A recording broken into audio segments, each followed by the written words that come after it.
আচ্ছা দেখুন তো এই বাচ্চাটাকে চিনতে পারেন কিনা। যদি আপনি 90s-এর মানুষ হন তাহলে অবশ্যই এই বাচ্চাটাকে চিনতে পারবেন। আজকের গল্প নিয়ে আসলে খুব বেশি কিছু বলার নেই, কারণ এই মুভিটা দেখেননি এমন মানুষ হয়তো খুব কমই পাওয়া যাবে।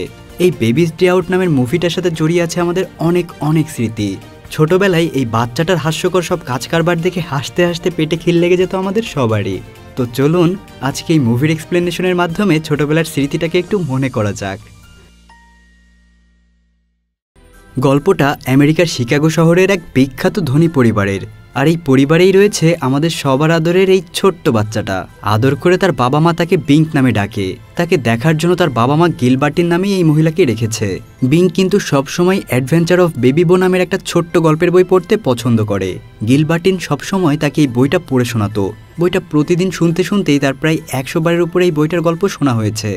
বিঙ্কের মা ল্যারিনের খুব শখ সে তার ছেলের ছবি নিউজ পেপারে খুব বড় করে ছাপাবে, তাই সে শহরের এক বড় ফটোগ্রাফারকে ফোন করে ভাড়া করে। কিন্তু 3 জন চোর মিলে সেই ফটোগ্রাফারকে বেঁধে রেখে নিজেরাই ফটোগ্রাফার সেজে বেবি বিঙ্কের বাড়িতে চলে যায়। বাড়িতে এসে মিসেস ল্যারিনকে দেখে চোরদের দলের প্রধান তার সামনে এসে বলে, আমি মিস্টার চার্লি, এই শহরের সবচেয়ে ফেমাস ফটোগ্রাফার। আপনার বাচ্চাটা তো খুবই কিউট। এই বলে সে বেবি বিঙ্ককে কোলে নিতে চায়। তখন বেবি বিঙ্ক তার জায়গা মতো একটা লাথি মারে। যেহেতু সেই ফটোগ্রাফারকে ল্যারিন আগে কখনোই দেখেনি, তাই সে তাদেরকে দেখেও বুঝতে পারে না যে তারা ছদ্মবেশে এসেছে। সে তাদেরকে আসল ফটোগ্রাফার ভেবে বেশ প্রশংসা করতে থাকে। কিছুক্ষণ ফটোগ্রাফারদের মতো অভিনয় করার পর চোরদের দলের প্রধান, যার নাম এডি, সে ল্যারিনকে বলে, আপনার বাচ্চাকে কিছুক্ষণ একটু আমাদের সাথে একা ছেড়ে দিন। আপনি এখানে থাকলে সে বারবার আপনার দিকে তাকিয়ে থাকবে, আর এতে তার ছবি বেশি ভালো আসবে না। আর সেই সাথে আপনি যে জামাটা পরে আছেন এটাতে আপনার সৌন্দর্য ঠিকমতো প্রকাশ পাচ্ছে না। আপনার নিশ্চয়ই এর চেয়ে আরও অনেক ভালো জামা আছে, আপনি সেগুলোর মধ্য থেকে একটা ভালো জামা পরে আসুন। এডির কথা শুনে ল্যারিন তার বাচ্চাকে একা রেখে তাড়াহুড়া করে ওপরের রুমে চলে যায় নিজের জামা কাপড় চেঞ্জ করার জন্য। গিলবার্টিন যাওয়ার আগে তাদের বেবিকে বইটা দিয়ে বলে, বেবি বিঙ্ক যদি কান্নাকাটি করে তাহলে তাকে এই বইটা পড়ে শোনাবেন, তাহলে সে শান্ত হয়ে যাবে। এদিকে সবাই চলে যাওয়ার পর তারা 3 জন বেবি বিঙ্ককে জানালা দিয়ে গাড়িতে করে নিয়ে পালিয়ে যায়। পালিয়ে যাওয়ার সময় তারা বেবি বিঙ্ককে শান্ত করার জন্য একটা বই নিজেদের সাথে নিয়ে যায়। অন্যদিকে মিসেস ল্যারিন যখন তার জামাকাপড় বদলে নিচে আসে তখন সেখানে এসে দেখে কেউই নেই, আর টেবিলের ওপর একটা কাগজে লেখা আছে, আমরা আপনার ছেলেকে কিডন্যাপ করেছি, ভালো চাইলে পুলিশকে জানাবেন না। এদিকে বেবি বিঙ্কের বাবা মিস্টার কটওয়েলের কাছেও একটা চিঠি পৌঁছে যায়, যেখানে লেখা, মিস্টার কটওয়েল, আমরা আপনার ছেলেকে কিডন্যাপ করেছি। যদি তাকে জীবিত ফেরত চান তাহলে আজকে ওভালটিন ফ্যাক্টরির পেছনে $50 মিলিয়ন রেখে যাবেন।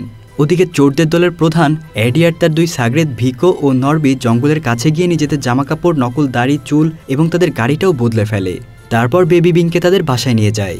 বাসায় গিয়ে প্রথমেই তারা বেবি বিঙ্কের জামাকাপড় পাল্টানোর কথা চিন্তা করে। তারা কেউই আগে কোনোদিন বাচ্চা পালন করেনি, তাই অনেক কষ্ট করে নরবি বেবি পিঙ্ককে একটা সাধারণ জামা পরায়। এদিকে ভিকো গরম দুধ নিয়ে আসে বেবি পিঙ্ককে খাওয়ানোর জন্য। ভিকো এডিকে জিজ্ঞাসা করে, গরম দুধে বাচ্চার আবার মুখ পুড়ে যাবে না তো? এডি বলে, নিজের চামড়ায় কয়েক ফোঁটা দুধ ঢেলে চেক করে দেখো কতটা গরম। ভিকো দুষ্টুমি করে নরবির টাক মাথায় তখন কয়েক ফোঁটা দুধ ঢেলে দেয়। নরবি গরম দুধের ছ্যাঁকা খেয়ে চিৎকার করে ওঠে, আর এসব দেখে বেবি বিঙ্ক খুব মজা পায় আর হাসতে থাকে। এডি তাদের বলে, বাচ্চাটাকে এখন ঘুম পাড়িয়ে দাও, বাচ্চাটা ঘুমিয়ে গেলে আশেপাশের কেউ সন্দেহ করবে না। নরবি তখন বাচ্চাটাকে পাশের রুমে নিয়ে যায় ঘুম পাড়ানোর জন্য। সে অনেক চেষ্টা করে বেবি বিঙ্ককে ঘুম পাড়ানোর, কিন্তু কোনোভাবেই সে তাকে ঘুম পাড়াতে পারে না। সে তার সামনে নাচ গান করে, কিন্তু তাতেও কোনো কাজ হয় না। তখন পাশের রুম থেকে এডি বলে ওঠে, বাচ্চাটাকে সেই গল্পের বইটা পড়ে শোনাও তো, তাহলে হয়তো সে ঘুমিয়ে যাবে। কিন্তু নরবি ছিল অশিক্ষিত, সে ঠিকমতো পড়তেও পারতো না, তাই কোনো মতে ভাঙা গলায় সে বই পড়ে শোনাতে শোনাতে সে নিজেই ঘুমিয়ে পড়ে। এদিকে মিসেস ল্যারিনের বাসা থেকে পুলিশকে খবর দেওয়া হয়। পুলিশের সাথে বেশ কিছু গোয়েন্দা অফিসারও তাদের বাসায় আসে এবং বিভিন্ন জিনিসপত্র হাতে নিয়ে পরীক্ষা করতে থাকে। পুলিশ মিসেস ল্যারিনকে আপাতত বাইরে যেতে নিষেধ করে। অন্যদিকে নরবি ঘুমিয়ে যাওয়ার কারণে বেবি বিঙ্ক নিজেই নিজের বই খুলে দেখতে থাকে। বিঙ্ক তখন বাইরে তাকিয়ে 2টা কবুতর দেখতে পায়। সেই সাথে সে বইয়ের পাতা উল্টে বড় বড় 2টো কবুতরের ছবিও দেখতে পায়। তাই সে বইয়ের গল্পের মতো অ্যাডভেঞ্চার করার জন্য নিজেই হামাগুড়ি দিতে দিতে বিছানা থেকে নেমে কবুতরটার পিছু পিছু যাওয়া শুরু করে। এদিকে এডি আর ভিকো পাশের রুমে বসে টিভি দেখছিল। তাদের বেবি বিঙ্কের দিকে কোনো খেয়ালই নেই। বিঙ্ক সেই কবুতরটাকে ফলো করতে করতে সিঁড়ি বেয়ে একদম বাসার ছাদে উঠে যায়। ছাদ থেকে ভাঙা কাচের অংশ দিয়ে নিচের দিকে তাকিয়ে থাকে সে। তখন বিঙ্কের মুখ থেকে কয়েক ফোঁটা লালা এসে এডির ঘাড়ের উপরে পড়ে। এডি আর ভিকো প্রথমে বুঝতে না পারলেও পরে উপরের দিকে তাকিয়ে দেখে বিঙ্ক ছাদের উপর থেকে তাদের দিকে তাকিয়ে আছে। তারা সাথে সাথে গিয়ে নরবিকে জাগিয়ে তোলে। তারপর বিংকে ধরার জন্য আবার ছাদে চলে যায়, কিন্তু বিংক আবার কবুতরের পিছু করতে করতে একটা বড় কাঠের পাটাতনের উপর উঠে পড়ে। এরপর হামাগুড়ি দিতে দিতে সে পাশের ছাদে চলে যায়। এডি যখন বিংকে ধরতে আসে তখন সে পাটাতনে আঘাত খেয়ে ওখানে পড়ে যায়। ভিকো তখন রেগে গিয়ে ওই পাটাতনটাকে নিচে ফেলে দেয়। অন্যদিকে বেবি বিংক মনের আনন্দে হামাগুড়ি দিতে দিতে ইচ্ছামতো সামনের দিকে এগিয়ে যেতে থাকে। ভিকো আর নুরবি কোনো রকমে এডিকে সোজা করে দাঁড় করায়। তারপর তারা তাকে বলে, আমাদের এখান থেকে লাফ দিয়ে পাশের বিল্ডিংয়ে যেতে হবে, কারণ বাচ্চাটা ওদিকেই চলে গেছে। তারপর তারা 1 2 3 বলে লাফ দিয়ে পাশের বিল্ডিংয়ে চলে যায়। মাথায় আঘাত পাওয়ার কারণে এডি তাদের সাথে লাফ দিতে পারে না, সে সাথে সাথেই নিচে পড়ে যায়। বেবি বিং ততক্ষণে হামাগুড়ি দিয়ে একটা বাসার ভেতরে ঢুকে পড়েছে। সে বাসার দরজায় হাত দিয়ে শব্দ করতে থাকে। সেই বাড়ির মহিলা এসে দরজা খুলে দেয়। ঠিক তখনই কুরিয়ার সার্ভিসের ডেলিভারি বয়ও সেই বাসায় এসেছিল। তাই সেই মহিলা বেবি বিংকে দেখতে পায় না। বাচ্চাটা তাদের পায়ের নিচ দিয়ে হামাগুড়ি দিয়েই বাইরে বের হয়ে যায়। সে সরাসরি গিয়ে লিফটের উপরে পড়ে, আর তখনই লিফটটা চালু হয়ে যায়। এরপর বেবি বিংক নিচে চলে আসে। এদিকে ভিকো নুরবি এসে দেখে এডি আধমরা হয়ে নিচে পড়ে আছে। তারা তাকে টানাটানি করে কোনো রকমে দাঁড় করায়, আর ওই সময় বিংক তাদের পেছন দিয়ে চলে যায়। বিংক পাশে একটা নীল রঙের বাস দেখতে পায়, যেটা দেখে তার বেবি বউয়ের সেই নীল রঙের বাসটার কথা মনে পড়ে যায়। তারপর সে হামাগুড়ি দিয়ে সেই বাসটায় উঠে পড়ে। বাসটা যখন ছেড়ে দিয়েছে তখন তারা তিনজন দেখতে পায় বিংক বাসে করে চলে যাচ্ছে, আর তারা সাথে সাথে সেই বাসটাকে ফলো করার জন্য নিজেদের গাড়ি নিয়ে বাসটার পিছু ধাওয়া করে, কিন্তু ঠিকমতো বাসের পেছনে লেগে থাকতে পারে না। তারা কয়েকবার অন্য পথে চলে যায়, আর তারপর তারা বাসটাকে হারিয়ে ফেলে। অন্যদিকে বাসের ভেতরে এক মোটা মহিলা বিংকের সামনে একটা ঝুড়ি রাখে। বিংক ঝুড়ির মধ্যে কি আছে সেটা দেখতে গিয়ে ঝুড়ির ভেতরেই ঢুকে যায়। বাস থামলে মহিলা ঝুড়িতে কি আছে তা না দেখেই বেবি বিংকের সহ ঝুড়িটা নিয়ে বাস থেকে নেমে পড়ে। এদিকে চোরের দল শেষ পর্যন্ত বাসটাকে খুঁজে পায়। নুরবি দৌড়ে এসে বাসটাকে চেক করতে শুরু করে, কিন্তু সে কোনোভাবেই বেবি বিংকে খুঁজে পায় না। আর এরই মধ্যে মোটা মহিলাটা ভিকোর সামনে দিয়ে চলে গেলে ভিকো সে ঝুড়ির মধ্যে বেবি বিংকে দেখতে পায়। তারপর তারা তিনজন মিলে সেই মহিলাটাকে ফলো করতে থাকে। সেই মোটা মহিলা একটু পরেই টের পেয়ে যায় যে ওই তিনজন তাকে ফলো করছে, তাই সে সাথে সাথে নিজের ঝুড়ি রেখে তাদেরকে মারতে শুরু করে। ঝুড়িটা মাটিতে রাখার কারণে বিংক ঝুড়ি থেকে নেমে আবার হামাগুড়ি দিয়ে চলতে শুরু করে, আর পাশের একটা শপিং মলে ঢুকে পড়ে। এই শপিং মলে যারা শপিং করতে আসতো তাদের বাচ্চাদের জন্য আলাদা বেবি কেয়ার ইউনিট ছিল। বেবি বিংকে এক মহিলা হামাগুড়ি দিতে দেখে সে মনে করে বাচ্চাটা বেবি কেয়ার ইউনিট থেকে হয়তো বের হয়ে এসেছে, তাই সে আবার তাকে কোলে করে বেবি কেয়ার ইউনিটে রেখে আসে। তো বেবি বিংক আবার হামাগুড়ি দিয়ে সেই বেবি কেয়ার ইউনিট থেকে আস্তে আস্তে বের হয়ে পড়ে। এরপর সে একটা বেবি কেয়ার সাইকেলের নিচে ঢুকে পড়ে, কিন্তু একটু পরে এক মহিলা আসে আর বেবি কেয়ার সাইকেলটা নিয়ে চলতে শুরু করে। কিছু দূর গিয়ে মহিলাটা থেমে গেলে বেবি বিংক আবার সেখান থেকে বের হয়ে চলে আসে। বাইরে তখন একজন মহিলা সাংবাদিক বাচ্চাটা হারিয়ে যাওয়ার সম্পর্কে একটা নিউজ রিপোর্ট করছিল। বেবি বিংক তার পায়ের নিচ দিয়ে মাইক্রোফোনে তার পেঁচিয়ে কোনোভাবে সেখান থেকে চলে আসে। অল্প সময়ের জন্য তাকেও টিভিতে দেখানো হয়, কিন্তু কেউই সেটা লক্ষ্য করে না। তো চোর তিনজন পাশে দাঁড়িয়ে বাচ্চাটাকে কিভাবে খুঁজে পাবে সে বিষয়ে কথা বলছিল। তখন তারা টিভির দিকে তাকিয়ে বুঝতে পারে বাচ্চাটা তাদের আশেপাশেই আছে। এদিকে বেবি বিংকে একটা ট্যাক্সি দেখে তার বেবি বউয়ের একটা ট্যাক্সির ছবির কথা মনে পড়ে যায়। ট্যাক্সির দরজাটা খোলাই ছিল, তাই সে হামাগুড়ি দিয়ে চলতে চলতেই সেই ট্যাক্সির ভেতরে উঠে পড়ে। ওই ট্যাক্সির যাত্রীরা তাকে দেখতে না পেয়ে তার পাশে কিছু জিনিসপত্র রেখে দেয়, ফলে সে আবারও ঢাকা পড়ে যায়। ট্যাক্সি ছেড়ে দেওয়ার পরপরই এডি কোনোভাবে ট্যাক্সির ভেতরে বাচ্চাটাকে দেখতে পায়। ট্যাক্সিটা তার গন্তব্যে পৌঁছানোর পর যাত্রীরা সেখানে নেমে যায়, আর বেবি বিংকো এক ফাঁকে সেই ট্যাক্সি থেকে নেমে যায়। সে ট্যাক্সি থেকে আস্তে করে বের হয়ে যায়। সে বের হয়ে সামনে চিড়িয়াখানা দেখতে পায়, আর এটা দেখে তার মনে পড়ে যায় তার বেবি বউয়ে হুবহু এমন একটা চিড়িয়াখানা ছিল। তাই সে রাস্তার মধ্যে হামাগুড়ি দিয়েই সেই চিড়িয়াখানার দিকে যাওয়া শুরু করে। এদিকে চোর তিনজনও ট্যাক্সিটাকে ফলো করে সেখানে পৌঁছে যায়। তারা দেখতে পায় যে ব্যস্ত রোডের মধ্য দিয়ে বেবি বিংক চিড়িয়াখানার ভেতরে ঢুকে যাচ্ছে। বিংক অনেক ছোট হওয়ার কারণে গাড়ির নিচ দিয়ে খুব সহজেই চলে যেতে পারছিল, কিন্তু চোর তিনজন কিছুতেই রাস্তা পার হতে পারছিল না।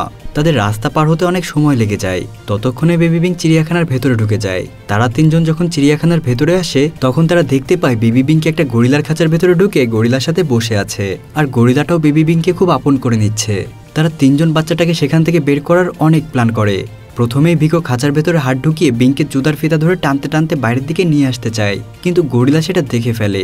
তখন গরিলাটা রেগে গিয়ে খুব জোরে ভিকোর হাতে একটা ঘুষি মারে, যার ফলে ভিকোর হাত মচকে যায়। তারপর নরবি একটা বড় লাঠি নিয়ে বিংকে বের করার চেষ্টা করে, কিন্তু এবারও গরিলা তাকে আচ্ছা মতো মেরে দেয়। কিছুক্ষণ পর বিংক আর গরিলা ঘুমিয়ে যায়, আর এবার অ্যাডি নিজেই বেবি বিংকে বের করার চেষ্টা করে, কিন্তু বিংকে বের করার সময় গরিলার ঘুম ভেঙে যায়। গরিলা উঠেই অ্যাডিকে ধরে ফেলে, তারপর তাকে এত জোরে ছুঁড়ে ফেলে দেয় যে সে উড়ে গিয়ে অন্য একটা খাঁচায় চলে যায়। তারা তিনজন বিধ্বস্ত অবস্থায় সেখানেই পড়ে থাকে। তারপর গরিলার খাঁচার পেছনের দরজাটা হঠাৎ করেই খুলে দেওয়া হয়। বেবি বিংক পিছন দিয়ে আস্তে আস্তে সেই চিড়িয়াখানা থেকে বের হয়ে যায়। চিড়িয়াখানাটার পাশেই ছিল একটা পার্ক। বেবি বিংক হামাগুড়ি দিয়ে সেই পার্কের ভেতরেই ঢুকে পড়ে। তাকে দেখে একটা মহিলা বিংকের কাছে এসে তার মায়ের কথা জিজ্ঞাসা করে। বিংক পাশে তাকায়। সেখানে অন্য একটা মহিলা বসে বই পড়ছিল। সেই মহিলাকে বিঙ্কের মা মনে করে অন্য মহিলাটা সেখান থেকে চলে যায়। বিঙ্কও তখন হামাগুড়ি দিয়ে পার্কের ভেতর ঘুরতে থাকে। এদিকে বিঙ্কের কিডন্যাপ হওয়ার খবর নিউজ পেপারেও ছাপিয়ে যায়। বিঙ্কের মা তখন কান্নায় ভেঙে পড়ে। ওদিকে চোর 3 জন বেবি বিঙ্ককে খুঁজতে খুঁজতে সেই পার্কে এসে পড়লে তারা তাকে দেখতে পায়। বিঙ্ক তাদের দেখেই একটা টানেলের ভেতর ঢুকে যায়, কিন্তু ছোট্ট বিঙ্ককে তারা টানেলের ভেতর থেকে ধরে ফেলে। তারপর তারা তাকে কোলে নিয়ে বাসায় যাওয়া শুরু করে। গাড়ির কাছে যাওয়ার আগে তারা দেখতে পায় তাদের গাড়ির কাছে 2 জন পুলিশ অফিসার দাঁড়িয়ে আছে। তারা ভয় পেয়ে পার্কের একটা বেঞ্চে বসে পড়ে আর বিঙ্ককে তাদের কোলে বসিয়ে একটা কোট দিয়ে তাকে ঢেকে রাখে। পুলিশরা তাদেরকে দেখে তাদের কাছে আসে। তারপর তাদেরকে জিজ্ঞাসা করে ওই গাড়িটা কার? তখন তারা বলে ওইটা আমাদেরই গাড়ি। পুলিশ তখন বলে গাড়িটা তো চালু অবস্থায় আছে, ওটাকে বন্ধ করনি কেন? এদিকে কথা বলার সময় এডি বিঙ্কের মুখ হাত দিয়ে চেপে ধরে রাখে। তাই বিঙ্ক ভেতর থেকে বারবার এডির আসল জায়গায় গোথা মারতে থাকে। এডি কোনোভাবে পুলিশকে বলে গাড়ির ব্যাটারির সমস্যা আছে, তাই স্টার্ট বন্ধ করিনি। তারপর পুলিশরা তাদেরকে বলে একটা বাচ্চা কিডন্যাপ হয়েছে, তোমরা কি এ ব্যাপারে কিছু জানো? তখন বিঙ্ক এডির পকেট থেকে একটা গ্যাস লাইট খুঁজে পায়। তারপর সে ওটাকে টিপে টিপে আগুন জ্বালিয়ে ফেলে আর আগুন জ্বালিয়ে সে ওটা এডির আসল জায়গার পাশে ধরে রাখে। এডি ব্যথা সহ্য করে নিয়ে বলে না, আমরা তো কিছুই জানি না। পুলিশেরা নানান বাহানায় তাদের সাথে কথা বলতে থাকে। তখন ভিকো আর নরবি পুলিশদেরকে বিভিন্ন কথায় সেখান থেকে সরিয়ে নেয়, কিন্তু ততক্ষণে এডি সহ্য করতে না পেরে বিঙ্ককে ছেড়ে দেয়। তারপর বেবি বিঙ্ক আস্তে করে বেঞ্চের নিচ দিয়ে হামাগুড়ি দিয়ে চলে যায়, কিন্তু ততক্ষণ এডির প্যান্ট পুরো ধোয়া বের হতে শুরু করেছে। ভিকো আর নরবি এসে দেখে এডির আসল জায়গায় ততক্ষণে আগুন ধরে গেছে। তারা তাকে মাটিতে ফেলে অনেক চেষ্টা করে আগুন নেভানোর। তারা বারবার তার বংশের ভাতির উপর লাথি দিতে থাকে। অবশেষে তারা আগুন নিভাতে সক্ষম হয়। অন্যদিকে বেবি বিঙ্ক হামাগুড়ি দিয়ে বড় একটা আন্ডার কনস্ট্রাকশন বিল্ডিং এর সামনে চলে যায়। সেখানে অনেক শ্রমিক কাজ করছিল। সেটা দেখে বিঙ্কের বেবি বউয়ের একটা ছবির কথা মনে পড়ে যায়। হঠাৎ সে দেখে একজন লোক কেক খেয়ে এক টুকরা কেক ভীমের উপর রেখে দিয়েছে। বেবি বিঙ্ক একটা খাওয়ার জন্য সেই ভীমের উপর উঠে বসে আর সাথে সাথেই সেই ভীমটা অটোমেশনের সাহায্যে উপরের দিকে উঠতে শুরু করে। বেবি বিঙ্কও তখন আনন্দের সাথে কেক খেতে খেতে উপরে উঠতে থাকে। এর মধ্যে বিকও সেখানে এসে বিঙ্ককে দেখে ফেলে। সে বাকি দুজনকে ডেকে এনে বিঙ্ককে দেখায়। সে তখন ভীমের উপরে বেশ আনন্দের সাথেই কেক খাচ্ছে। এরপর তারা 3 জন লিফটে উঠে উপরে চলে যায়। তারা লিফটে থেকে বিঙ্কের উপর নজর রাখতে শুরু করে, কিন্তু লিফটের স্পিড বেশি হওয়ায় তারা বিঙ্কের আগেই উপরে উঠে যায়। তখন বিঙ্কের ভীম তাদের কাছাকাছি চলে আসে। তখনই ভিকো সেটার উপরে উঠতে চায়, কিন্তু সে উঠতে না পেরে ঝুলে পড়ে। ভিকোর ওজনের কারণে ভীম তাদের দিকে ঝুঁকে পড়ে আর বেবি বিঙ্ক স্লাইড করে এসে লিফটের ছাদের উপর বসে পড়ে, কিন্তু ভিকো ভীম ধরেই ঝুলে থাকে। এরপর লিফটে 2 তলার নিচে নেমে গেলে বিঙ্ক বিল্ডিং এর ভেতরে চলে আসে। এদিকে এডি নরবিকে ভিকোকে সাহায্য করার জন্য জোর করে ঠেলে দিলে উল্টো সেও ভিকোর পা ধরে ঝুলে পড়ে। এতক্ষণ বেচারা একা একা ঝুলছিল। এখন নরবি সাহায্য করতে সে মুসিবত আরও বাড়িয়ে দিল। নরবি তখন তার জুতা ধরে ঝুলে থাকতে শুরু করে। কিছুক্ষণ জুতা ধরে ঝুলে থাকতে না পেরে সে নিজেও পড়তে পড়তে একটা কাঠের ভীমের উপর আটকে যায় আর ভিকো ঝুলে এসে ভেতরে পড়ে যায়। ভিকো আর এডি উঠেই বিঙ্ককে খুঁজতে শুরু করে। এদিকে নরবি ওই ভীমে বাড়ি খেয়ে শেষ পর্যন্ত একটা সিমেন্টের ডাব্বাতে গিয়ে পড়ে। পরপর টানা কয়েকবার অ্যাক্সিডেন্ট করায় ভিকো একটা ময়লার ডাব্বাতে গিয়ে পড়ে। দুজনকেই 2 দিকে হারিয়ে এডি তখন একাই বিঙ্ককে খুঁজতে থাকে আর সৌভাগ্যবশত এডি বিঙ্ককে পেয়েও যায়। সে বিঙ্ককে দেখেই বলে ওঠে আজকে তোকে খাইছি রে বেটা, আমি সারা জীবনেও এত কষ্ট করি নাই। একটা পুচকে বাচ্চা হয়ে তুই আমাকে যে ঘুরান ঘুরিয়েছিস, আজকে তোর খবরই আছে। এই বলে সে যখন সামনে আগায় তখন বিঙ্কের মুখের লালার ওপর পিছলা খেয়ে সে আবার পড়ে যায় আর সাথে সাথে একটা হাতুড়ি এসে তার কপালের উপর পড়ে। বেবি বিঙ্ক এসব দেখে হাসতে হাসতে সামনে এগিয়ে যায়। এডি কোনো মতে উঠে দাঁড়ায়। মাথায় আঘাত পাওয়ার কারণে ব্যালেন্স করতে না পেরে সে রং মিক্সড করার একটা মেশিনের সুইচ টেনে দেয় আর সাথে সাথে উপর থেকে পিচ্ছিল রঙে সে তার সারা গায়ে পড়তে শুরু করে। তার সারা শরীর আঠাতে মেখে যায়। সে উঠে আবার ডায়ালগ মারতে শুরু করে, তোকে আমি ছাড়বো না পিচ্চি বান্দর, আমি তোকে খুনি করে ফেলবো। কিন্তু এসব বলতে বলতে ওই পিছলা জায়গায় সে আবার পড়ে যায়। বিঙ্ক তখন একটা ক্যারিং লিফট দেখতে পেয়ে তাতেই উঠে পড়ে। তারপর সে সেটাতে করে নিচে নামতে শুরু করে। এডি বিঙ্ককে দেখতে থাকে আর বলতে থাকে আমার টাকা পয়সা সব চলে গেল রে, আমার সব শেষ হয়ে গেল। তখনই সে ক্রেনের একটা দড়ি নামতে দেখে সেটাতে ঝুলে পড়ে, কিন্তু ঝুলে পড়ার পরপরই হঠাৎ মেশিনটি বন্ধ হয়ে যায়। আসলে সন্ধ্যা হয়ে যাচ্ছিল দেখে সবাই মেশিন ও কাজ বন্ধ রেখে যে যার বাড়িতে চলে যায়। বেচারা এডি সারা গায়ে রং মেখে ক্রেনের দড়ি ধরে ঝুলে থাকে। এদিকে বিঙ্কের ক্রেনও ততক্ষণে নিচে নেমে গেছে। সে ক্রেন থেকে নেমে হামাগুড়ি দিয়ে সামনের দিকে যেতে থাকে। এদিকে রাতের বেলায় ভিকো আর নরবি এসে কোনো মতে এডিকে সেখান থেকে বের করে নিয়ে তাদের বাসায় চলে যায়। এদিকে মিসেস ল্যারিনের বাসায় গোয়েন্দা অফিসাররা তদন্ত করা নিয়ে কথা বলছিল। তারা বলে আমরা রিপোর্ট পেয়েছি।